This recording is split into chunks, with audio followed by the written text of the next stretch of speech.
परम भागवत परम श्रद्धेय पूज्य श्री गुरुदेव भगवान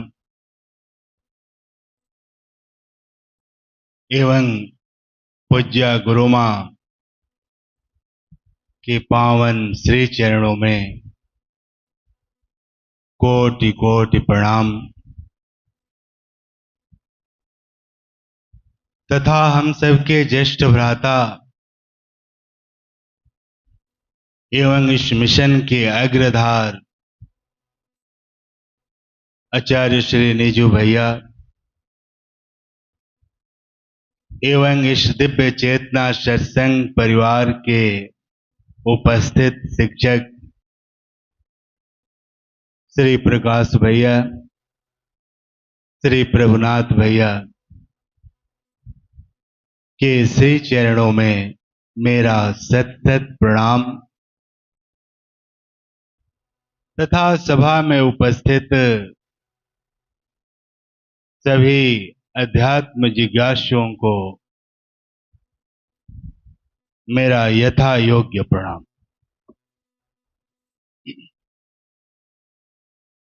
यह सभा परम आराध्य पूज्य श्री गुरुदेव भगवान की है। उनकी उपस्थिति है। हे प्रभु, मैं सिर्फ आपका हूं। क्यों हूं नहीं जानता। आप अपना माने या न माने ये तो आपकी मर्जी है।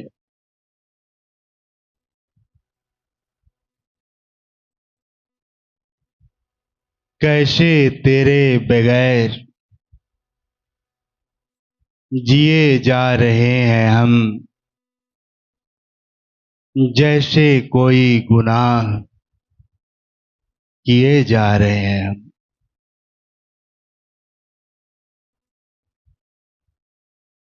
हे प्रभु, सच्चाई यही है। जिन निगाहों में आप न हो, जिन ख्यालों में आप न हो, जिस जीवन में आप न हो, उस निगाह से, उस ख्याल से और उस जीवन से उम्मीद ही क्या की जा सकती है।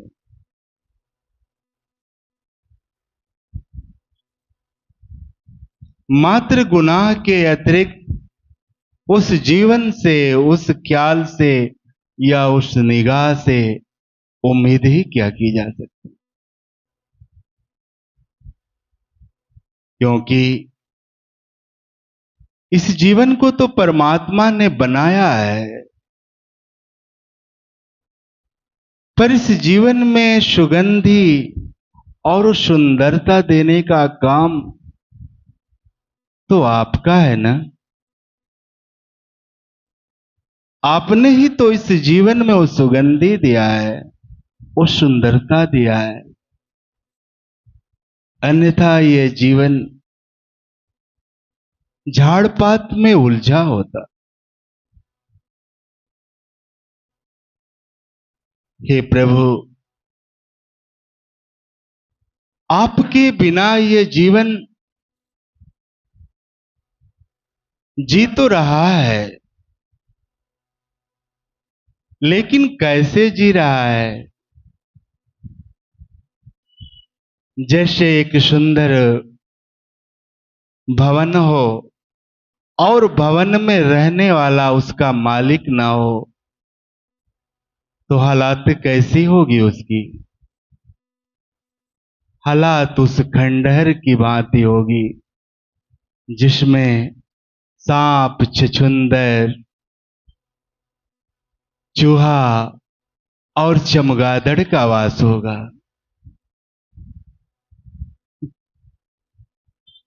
जो कभी प्रकाश को देखा नहीं है, जिसका अंधेरा ही प्यारा है वही उस जीवन में वास करता है जिस जीवन में तू नहीं होता है।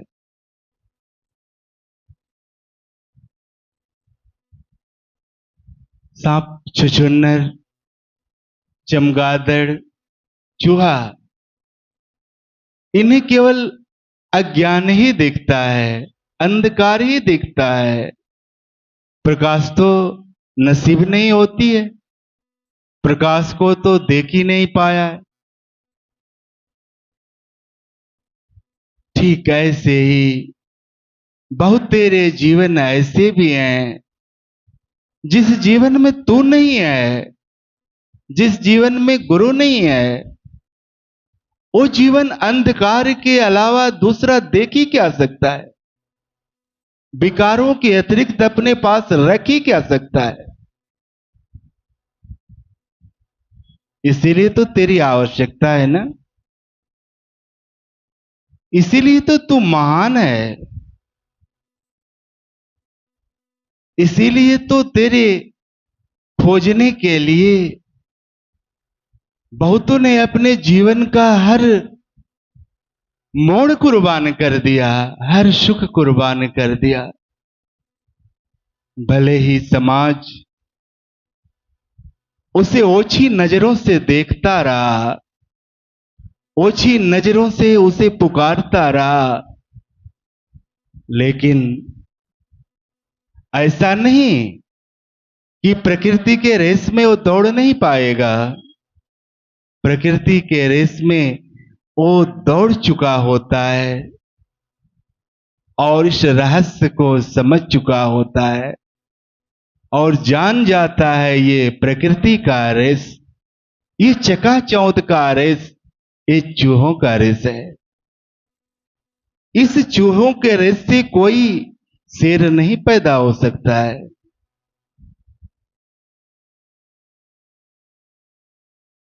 आज होड़ लगी हुई है प्रकृति को सजाने में, वैभव को सजाने में, ऐश्वर्य को सजाने में।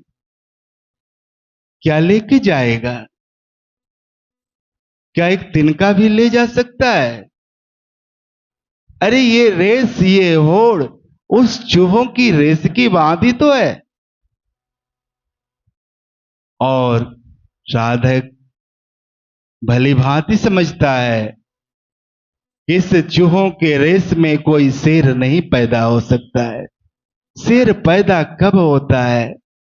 जिसके जीवन में गुरु का अवतरण होता है, वही अपने विकारों पर विजय प्राप्त कर पाता है। अन्यथा विकारों के अधीन तो बहुतेरे देखे हैं। अरे बिरला ही होता है जो अपने आप पर विजय प्राप्त कर पाता है, अपने काम पर विजय प्राप्त करता है, अपने क्रोध पर विजय प्राप्त करता है, अपने लोभ पर विजय प्राप्त करता है। अन्यथा कौन ऐसा महारथी होगा जो विश्व पर तो विजय प्राप्त कर लेता है लेकिन अपने आप पर विजय कहां प्राप्त कर पाता है? कहीं ना कहीं क्रोध के अधीन होता, कहीं ना कहीं लोभ के अधीन होता, कुछ नहीं मिलता तो अहंकार के अधीन होता है। मैं बहुत बड़ा तपस्वी हूं, बहुत बड़ा वक्ता हूं, कहां बच पाता है? इस गुलामी से, इस चूहों की रेस से वो कहां बच पाता है? कहां शेर बन पाता है? अरे शेर बनने का अगर दर है ना तो गुरु का दर है, यही शेर बना जाता है। इसीलिए आवश्यकता है इस जीवन में किसी गुरु की खोज कर लें। आदि गुरु शंकराचार्य कहते हैं, शरीरम स्वरूपम तथा वा कलत्रम धनम मेरु तुल्यम यशसु चारु चित्रम मनश्चे निलग्नम गुरुरग्रि पद में ततः किम ततः किम ततः किम ततः। खूब सुंदर शरीर मिल गया, तथा वा कलत्रम, चारों तरफ धन संपदा भर गया, यशसु चारु चित्रम, चारों दिशाओं में यश फैल गया। फिर भी इतना होने के बाद भी, यही है प्रकृति का रिश, इतना होने के बाद भी अगर तेरा मन मनश्चेनि लग्नम गुरुरग्रिपद में ततः किम ततः किम ततः किम, अगर इतना होने के बाद भी अगर तेरा मन किसी समर्थ गुरु के चरणों में रमा नहीं, तो निश्चय जानो तूने कुछ नहीं किया, कुछ नहीं किया, कुछ नहीं किया। सब जीवन बेकार चला गया। बचपन गुजरा, जवानी गुजरी, अरे बुढ़ापा इस पैगाम पर है कि कब जीवन का सूर्यास्त होने वाला है। अपनी झोली को देखें, इस झोली में क्या बटोर पाए हैं, इस झोली में क्या भर पाए हैं। कंकड़ भरे हैं, कंकड़ के सिवाय कुछ और दिखता नहीं है, जो वो भी साथ नहीं जाने वाला है। ये पाठ, ये कला कौन बताता है? तो गुरु बताता है। और ऐसे समर्थ गुरु का दरबार लगा हुआ है, जो बार बार चिताया करते थे, बार बार समझाया करते थे, देखो तो भी उन चूहों की रेस में मत दौड़ो, मत भागो, क्योंकि वहां अंतिम लक्ष्य क्या है? चूहों के रेस से चूहा ही पैदा होता है, चूहा ही प्रथम आता है, कभी शेर नहीं होता है। शेर बनो, शेर बनो, विजय प्राप्त करो, कुचलो, उन विकारों को कुचलो, उससे आगे बढ़ो और अपने लक्ष्य की तरफ बढ़ो।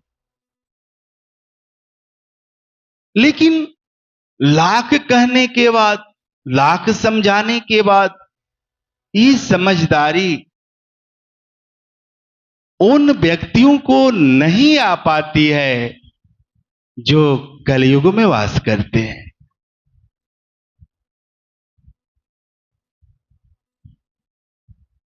कलयुग में रहने के बाद हमें ये सब समझदारी समझ में नहीं आती है। लाख कोई ठोकर देता है, लाख कोई बताता है, फिर भी समझ में नहीं आता है, क्योंकि कलयुग में अधर्म भारी होता है, असत्य भारी होता है।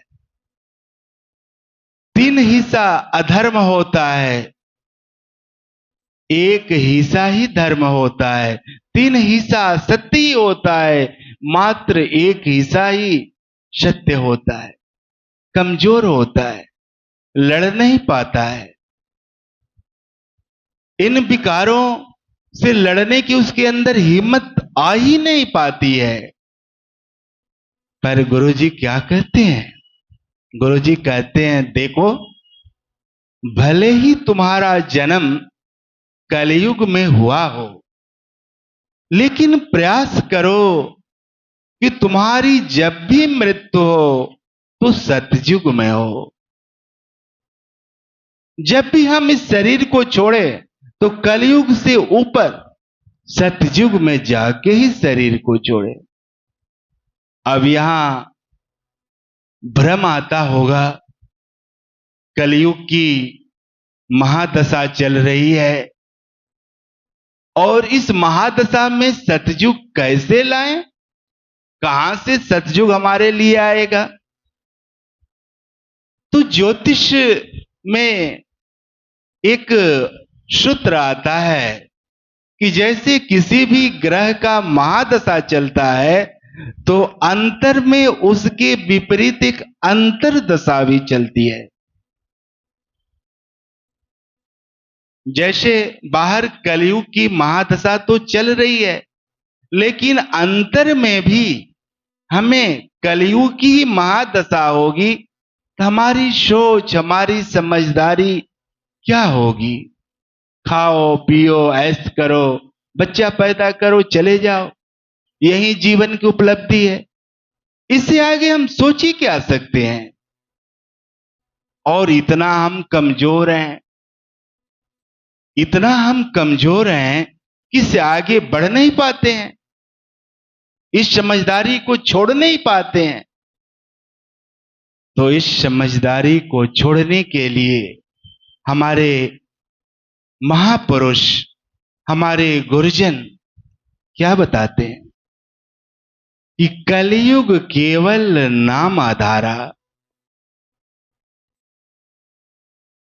जब हम कमजोर हैं, जब हमें लड़ने की हिम्मत नहीं है, हम दीन हैं, हारे हुए हैं, लेकिन अंतर में एक तड़प है कि हमें इससे आगे बढ़ना है, हमारी अपनी अंतर्दशा को बदलना है, अपनी चेतना की अवस्थाओं को बदलना है। और इन चेतना की अवस्थाओं को बदलने के लिए हमें बाधा क्या होता है? तो हमारा मन। मन क्या है? बाधा है। और क्यों बाधा है? क्योंकि इस मन को हम ही ने जन्म दिया है। मन क्या होता है? मन विचारों का पुंज होता है, स्मृतियों की खजाना होता है। मन कोई और नहीं होता है। जिस मन को लोग क्या क्या न जाने उपनाम देते हैं, ये मन कोई और कहां, वो हम ही तो हैं। हमारा एक प्रतिमूर्ति तो है। हम क्या है? हमारा जैसे हम होते हैं वैसा हमारा मन होता है, और इसी मन को आत्मा भी बनना है। तो मन जो है विचारों का पुंज होता है, स्मृतियों का खजाना होता है। और ये विचार कहां से आए हैं? कहीं आकाश से थोड़े टपके हैं। ये हमारे ही कर्मों के परिणाम हैं।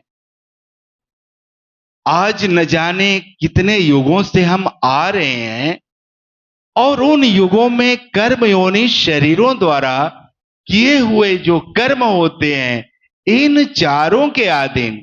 चार कौन कौन से हैं? तो काम है, क्रोध है, लोभ है और मोह है। इन चारों के अधीन जितने भी जो कर्म हो जाते हैं और उसका भोग भोग नहीं पाते हैं, तो वो विशेष कर्म विचार बन जाता है, जो हमारे साथ लग जाता है। वही तो है विचार। हमारा ही तो कृत्य है जो विशेष कर्म है, जिसका हम भोग नहीं पूर्व में भोग पाए हैं, वो हमारे साथ लग जाता है, वही मन बन जाता है। स्मृतियां क्या है? यादें हैं। उन कर्मों की यादें हैं जिन कर्मों को हम भोग नहीं पाते हैं ना, वो साथ साथ लगी रहती हैं, एक पुंज बन जाती हैं। तो विचार तो थोड़ा स्थूल होता है, लेकिन स्मृतियां जो होती है ना, उससे भी सूक्ष्म होती हैं। स्मृतियां हमें अधीन करती हैं अपने जीवन को ऐसा ढलने के लिए। गुरुजी कहते थे कि देखो, ये जो जीवन मिला है, जिस जीवन को हम झेल रहे हैं, ढो रहे हैं, ये जीवन हमारे उन संचित कर्मों का, जो संचित है, जो भंडार है, उन संचित कर्मों से कुछ कर्मों को जो पाप और पुण्य के रूप में है लेकर आते हैं, जो प्रारब्ध बनता है। संचित तो अभी गोदाम तो हमारे पीछे है। यही जो जीवन को हम जो जी रहे हैं, इस जीवन के पीछे तो गोदाम भरा है कर्मों का, लेकिन कुछ कर्मों के भाव को लेके आए हैं। जो पाप पुण्य का जो खजाना है, उस खजाने से कुछ खजाने को लेके आए हैं। इस जीवन से हम उस खजाने को झेलेंगे जो प्रारब्ध होता है, और प्रारब्ध के बाद एक क्रियामाण कर्म हो जाता है, जो आते आते शुरू हो जाता है। तो समझने के लिए गुरुजी समझाते थे कि देखो, जैसे एक गोदाम है और गोदाम से कुछ अन्न को लेके हम आते हैं कि 1 साल के लिए इस अन्न को हम खाएंगे, और उस अन्न में से भी थोड़ा सा अन्न हम किचन में ले जाते हैं जो वर्तमान में खाना होता है। ठीक ऐसे ही अपने उन संचित कर्मों में से इस जीवन को जीने के लिए पाप पुण्य का जो कर्म होता है, कुछ कर्मों को लेकर प्रारब्ध के रूप में हम आते हैं और उन्हीं प्रारब्ध के आधार पर ये जीवन जीता है, जीवन गुजरता है। और उन प्रारब्धों में से जो मुख्य कर्म होता है, जो क्रियामाण कर्म होता है, उस कर्म के आधार पर जो हमारा वर्तमान होता है वो झेलता है। तो यहां मन का थोड़ा सा ऑपरेशन करता है। कैसे करता है? तो कमजोर तो है, इतना कमजोर है कि आगे बढ़ नहीं पाता है। तो क्या सूत्र अपनाता है? तो कलयुग केवल नाम आधारा, परमात्मा के किसी नाम को पकड़ लेता है। और इस जगत में परमात्मा के जितने भी जो नाम है ना, वो अपने जमाने के गुरु ही तो थे। भले ही उनका शरीर ना हो, लेकिन उनका नाम तो है ना। उस नाम से क्या प्राप्ति होती है? तो उस नाम का सहारा लेते लेते हमारे अंदर क्या मिलता है? बल मिलता है। जो हम हमेशा दयनीय होते हैं, कमजोर होते हैं, तो एक बल मिलता है। और वो बल क्या करता है? हमें सद्गुरु की प्राप्ति कराता है। तो कलयुग केवल नाम आधारा, मतलब हमें साधना नहीं करनी आती है, ध्यान नहीं लगता है, पूजा की कोई प्रविधि समझ में भले ही ना आओ, लेकिन जब हम कलयुग में हैं तो परमात्मा के किसी नाम को पकड़ लें, और वो नाम क्या करता है? हमें किसी सद्गुरु के चौखट पर ले आके खड़ा कर देता है। और जिसके जीवन में गुरु की प्राप्ति हो जाती है, अब वो कमजोर रहता है? काहे को कमजोर रहेगा? अरे कमजोर तो पहले था, जो आपसे अलग था, गुरु से विमुख था, लेकिन नाम ने उसे गुरु के दामन को पकड़ा देता है। नाम उसे गुरु की बाह को पकड़ा देता है। अब वो काहे को कमजोर? अब वो तो लड़ने की क्षमता रखना शुरू करता है, अब विकारों से लड़ता है। अब जो उसके अंदर जो कमियां दिखती है ना, उन कमियों को निखारता है, उन कमियों से लड़ने का प्रयास करता है और अपने जीवन से उन कमियों को दूर करने का प्रयास करता है। आज यहां हम देखते हैं हमारे अंदर कमियां दिखती है, हम चाह के भी अपनी कमियों को दूर नहीं कर पाते हैं। हमारी ये कमजोरी है, हम जानते हैं। अक्सर देखा जाता है, बड़े बड़े महापुरुषों में भी देखा जाता है कि कमियां उनको झलकती है, वो भी जानते हैं कि मेरे अंदर कमियां हैं, लेकिन चाह के भी दूर नहीं कर पाते हैं, क्योंकि कमियां उनसे भारी पड़ती है। उनके अंदर गुरु का जो प्रवेश है, गुरु का जो स्थान है, कमियों से कम होता है। जिस दिन उनके अंतर में गुरु का स्थान कमियों से ज्यादा पकड़ लेता है, कमियां वहां रह पाएंगी? बुराइयां उनके हृदय में रह पाएंगे? कभी नहीं रह पाएंगे। क्योंकि वो हृदय, जिस हृदय में गुरु का वास होने लगा, जिस हृदय ने गुरु को पकड़ लिया, भावों की रस्सियों से बांध लिया, क्या उस हृदय में सांप चचुंदर रूपी कमियां, जो चमगादड़ रूपी कमियां कभी घर कर पाएंगी? कभी नहीं घर पा पाएंगी। यहां साधक की सजगता की जरूरत होती है। साधक यहां भूल करता है, वो छोड़ देता है, कमियों को भी छोड़ देता है, जाओ तो भी मौज करो, और गुरु को भी चाहता है कि अपने हृदय में बांध के रखें। कभी नहीं हो सकता है, ब्रह्म है। क्योंकि कहते हैं कि जब मैं है तब तू नाही, जब तू है तब मैं नाही, दोनों एक साथ नहीं रह सकता है। कमियां और प्रभु एक साथ कभी रही नहीं है, तो रहेंगे कैसे? यहां अपने अंदर कमियों को भगाने से पहले अपने अंदर गुरु को सही रूप से भावनाओं की रस्सियों से बांधने की जरूरत है। कहीं हम अपने कमियों को भगाने के चक्कर में न अपने जीवन को बर्बाद करें, तो क्या करें? तो करें यही कि अपने हृदय में गुरु को भावों की रस्सियों से बांधने का प्रयास करें, क्योंकि जब अंतर में गुरु पहरा देगा तो अंतर में वो कभी विकार नहीं प्रवेश कर सकता है। ये सूत्र बांध लेने की जरूरत है। हम क्या करते हैं? जीवन भर कमियों से लड़ते हैं, कमियों को दूर भगाते हैं, इधर से भगाते हैं तो पीछे वाली खिड़की से चला आता है। अरे एक चतुराई सीखें, हम साधक हैं, अपने हृदय में बांधें, अपने गुरु को बांधें, अपने गुरु को भावनाओं की रस्सियों से बांधें। अरे कमियां तो ऐसे ही दूर भाग जाएंगी। अब यहां गुरु की प्राप्ति होती है जब साधक को न तो शक्तिशाली होने लगता है, मचलने लगता है, और गुरु का नाम लेकर भी अपने अंदर कमियों को भरता चला जाता है। बड़ी भ्रम की बात आती है। यहां जो बुद्धि है जो ना इतना भ्रमित करती है, वो समझता है कि हम गुरु आज्ञा का पालन कर रहे हैं, लेकिन वहां चूक हो जाती है। दरवाजे से नहीं, उसके खिड़की से वो जो विकार है ना, जो चमगादड़ छुछुन्नर ये सब है ना, भीतर प्रवेश करते चले जाते, उसको पता भी नहीं चलता है और उसके व्यवहार में झलकना शुरू हो जाता है। वो कमियां व्यवहार में दिखना शुरू हो जाती हैं।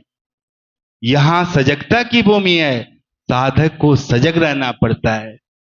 तो क्या होती है?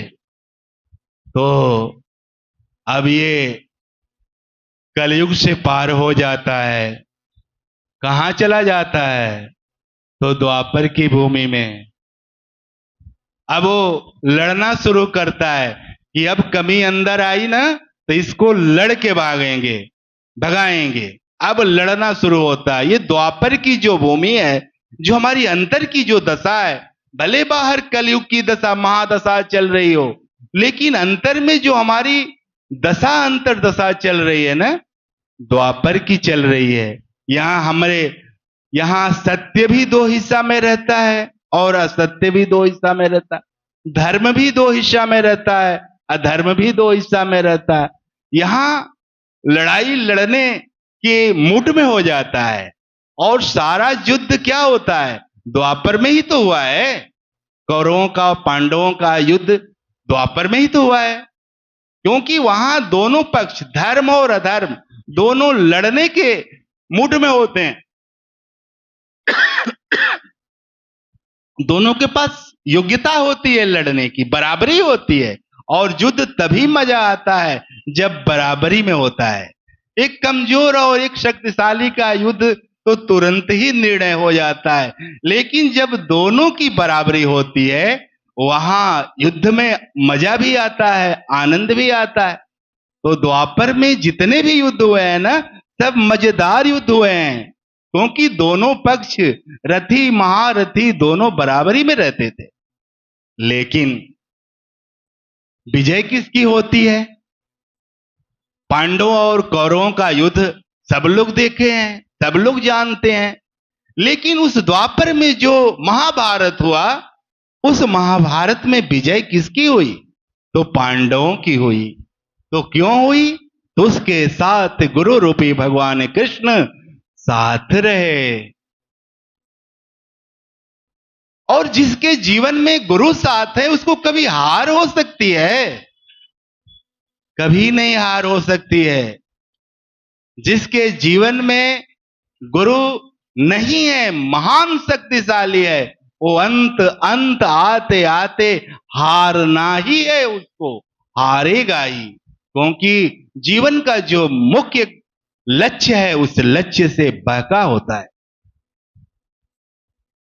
तो द्वापर में विजय तो पांडवों की हुई। क्यों हुई?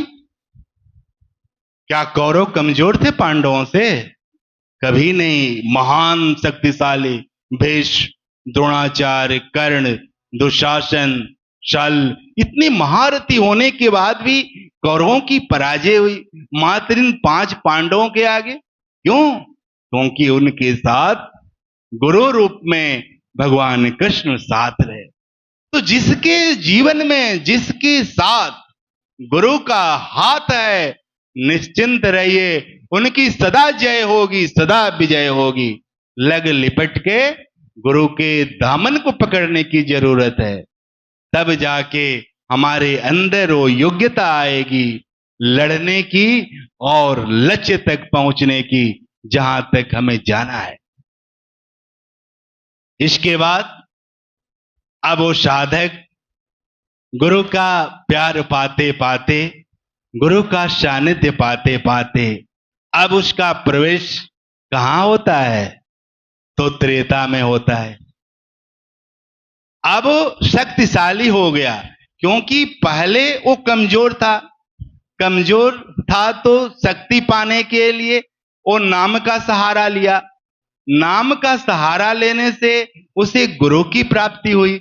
आज जब गुरु की प्राप्ति हुई तो शक्तिशाली हुआ, अब लड़ने वाला हो गया। अब द्वापर से पार हो गया।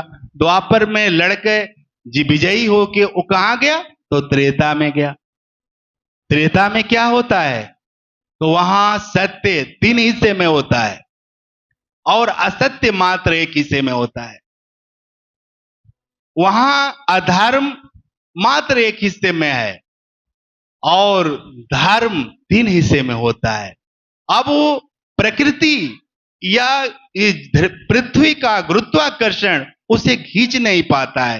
वो धर्म की तरफ अनायास ही बढ़ता चला जाता है, सत्य की तरफ अनायास ही बढ़ता चला जाता है, क्योंकि उसकी सोच क्या होती है, उसकी समझदारी क्या होती है। जब से सुना है यारा, लिवासे बसर में है, आदमी कुछ और मेरी नजर में है। उसकी सोच समझदारी कुछ अलग ही होती है। उसकी निगाहों में आदमी कुछ और दिखना शुरू हो जाता है। ये त्रेता के जीवों की, त्रेता के साधकों की अवस्था होती है। एक दृष्टि से देखें तो यहां भगवान की भूमि है। भगवान होते क्या हैं? तो जो आत्मा की जो ये गुण हैं, सत्य, अहिंसा, अस्तेय, अपरिग्रह, ब्रह्मचर्य, उन गुणों में से एक गुणों को वो धारण करके क्या करता है? संपन्न हो जाता है। जैसे ये भगवान की भूमि है। भगवान बुद्ध क्या होते? उन्होंने उस आत्मा के एक गुण को धारण किया। क्या? अहिंसा। अपरिग्रह, जो भगवान शिव है, आत्मा का ही तो गुण है अपरिग्रह। उसको धारण करके इतने महान हो गए तो भगवान शिव हो गए। कोई चीज वो एकत्र करने के विषय में सोचे ही नहीं जीवन भर, सदा दूसरों को बांटते रहे, दूसरों को बांटते रहे, और लेकिन हैं तो भगवान। तो ये भूमि ही, त्रेता की भूमि ही भगवान की भूमि होती है। यहां पर भगवान सत्य के किसी ना एक भाग का मालिक ही होता है। सत्य के किसी एक भाग का मालिक ही इस भूमि में वास करता है, त्रेता की भूमि में। और उसकी निगाहें क्या होती है? तो उसकी निगाहों में ये जगत ही कुछ और होता है। जैसे कहा गया है कि जब से सुना है यारा, लिवासे बसर में है, आदमी कुछ और मेरी नजर में है। तो उसकी निगाहें ही कुछ और होती है। उसकी निगाहों में बसने वाला, दिखने वाला कुछ और ही दिखता है। तो ये रही त्रेता की भूमि। क्योंकि यहां अब उसे गिरने का डर नहीं रहता है।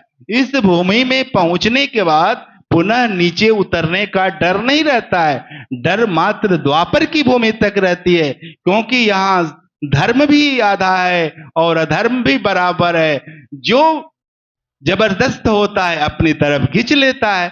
लेकिन जिसके जीवन में गुरु का दामन होता है, गुरु का साथ होता है, द्वापर को अनायास ही लांग जाता है, जैसे ये गाय की खुर को भवसागर की तरह लांग जाता है। तो ये त्रेता की भूमि के लांघने के बाद कौन सी युग आता है? हमारी जो अंतर्दशा है, तो सतयुग। यही हमारी अंतिम युग है। यहां आत्मा के चारों गुण या सारे गुण क्या होते हैं? उतरना शुरू हो जाते हैं। अब एक ही गुण नहीं रहता है। त्रेता तक तो किसी न किसी एक गुण को लेके हम रहते हैं, सत्य के एक भाग को लेके रहते हैं। लेकिन सतयुग तक सारे गुण, कोई गुण छूटा नहीं रहता है, और हम वही हो जाते हैं जो वो होता है। इसीलिए गुरुजी कहते हैं कि देखो, भले ही तुम्हारा जन्म कलयुग में हुआ हो, लेकिन तुम्हारा पुरुषार्थ यही है कि जब भी मरो तो सतयुग में मरो। और सतयुग में मरने के लिए हमें उस युग का इंतजार नहीं करना है, हमें अपने अंतर युग को बदलना है। और अंतर युग में क्या होगी? तो हमारी चेतना की यात्रा होगी। हमारी चेतना किस युग की है? अगर हमारी चेतना शरीर चेतना की है मात, तो समझिए कि हमारा अंतर युग कलयुग में है। लेकिन शरीर चेतना से ऊपर धीरे धीरे बढ़ने का प्रयास कर रही है, तो निश्चय जानिए कि हमारे जीवन में गुरु का हाथ, गुरु का छत्र छाया, गुरु का आशीर्वाद अवश्य है। तभी हम इस विषय में सोच सकते हैं, इस विषय में चल सकते हैं, या इस विषय में हम अपने लक्ष्य तक पहुंच सकते हैं। तो यही पाठ हम लोगों के परम आराध्य पूज्य श्री गुरुदेव भगवान पढ़ाया करते थे, जिनका ये दरबार लगा हुआ है, जिनकी उपस्थिति है, जिनकी स्थूल एवं सूक्ष्म प्रतिमूर्ति परम श्रद्धेया पूज्य माता जी की उपस्थिति है। लोग मां को कहां समझ पाते हैं? शिकायत करते हैं, गुरुजी चले गए, किससे अपना दुखड़ा सुनाऊं, किससे अपने दर्द को कहूं? क्या मां को पहचाने हो? बात उन दिनों की है जब गुरुजी वास करते थे बक्सर में। माता जी के विषय में गुरुजी थोड़ा सा इशारा दिए, देखो तेरी माता जी हमसे भी आगे हैं।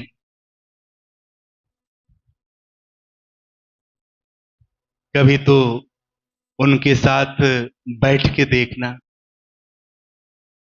सही में जब भी माता जी की सानिध्यता में हम साधना करते हैं ना,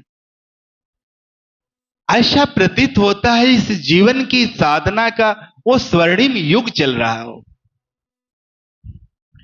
ये आज जो सभा में शांति झलकती है ना,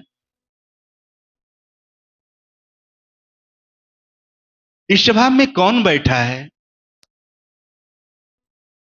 उस पर झलकती है। इस सभा में जो ये बरस रहा है, जो प्रेम बरस रहा है ना, जो करुणा बरस रही है ना, किस आंचल से बरस रहा है? तो वहीं परम आराध्य पूज्य गुरुदेव भगवान की प्रतिमूर्ति, सूक्ष्म और स्थूल प्रतिमूर्ति परम श्रद्धेया पूज्य माता जी के करुणा भरी आंचल से बरस रहा है। भीग रहे हैं, उसी प्रेम से ये वाणी निकल रही है, ये जो आवाज भी निकल रहा है ना, तो उसी करुणा रूपी झकोरों से निकल रहा है। उस करुणा रूपी आंचल को कोटि कोटि प्रणाम करते हैं, क्योंकि इसी आंचल को पकड़ के देखो ना, इस चरणों को पकड़ के रो ना। अगर तेरा कोई काम न बने तो कहना, ऐसे समर्थ चरण बड़े भाग्य से मिलने वाले हैं, और पता नहीं कब तक ये चरण हम लोगों को नसीब रहने वाला है। इन चरणों को पकड़ के रोएं, जो कहना होगा उन चरणों से कहें, प्रार्थना करें, गिड़गिड़ाएं। अरे प्रकृति में वो दम कहां जो रोक पाए, उस प्रार्थना को रोक पाए। हम उन श्री चरणों को कोटि कोटि प्रणाम करते हैं। साथ ही परम श्रद्धेय पूज्य भैया जी के भी चरणों में कोटि कोटि प्रणाम करते हैं। ओम शांति।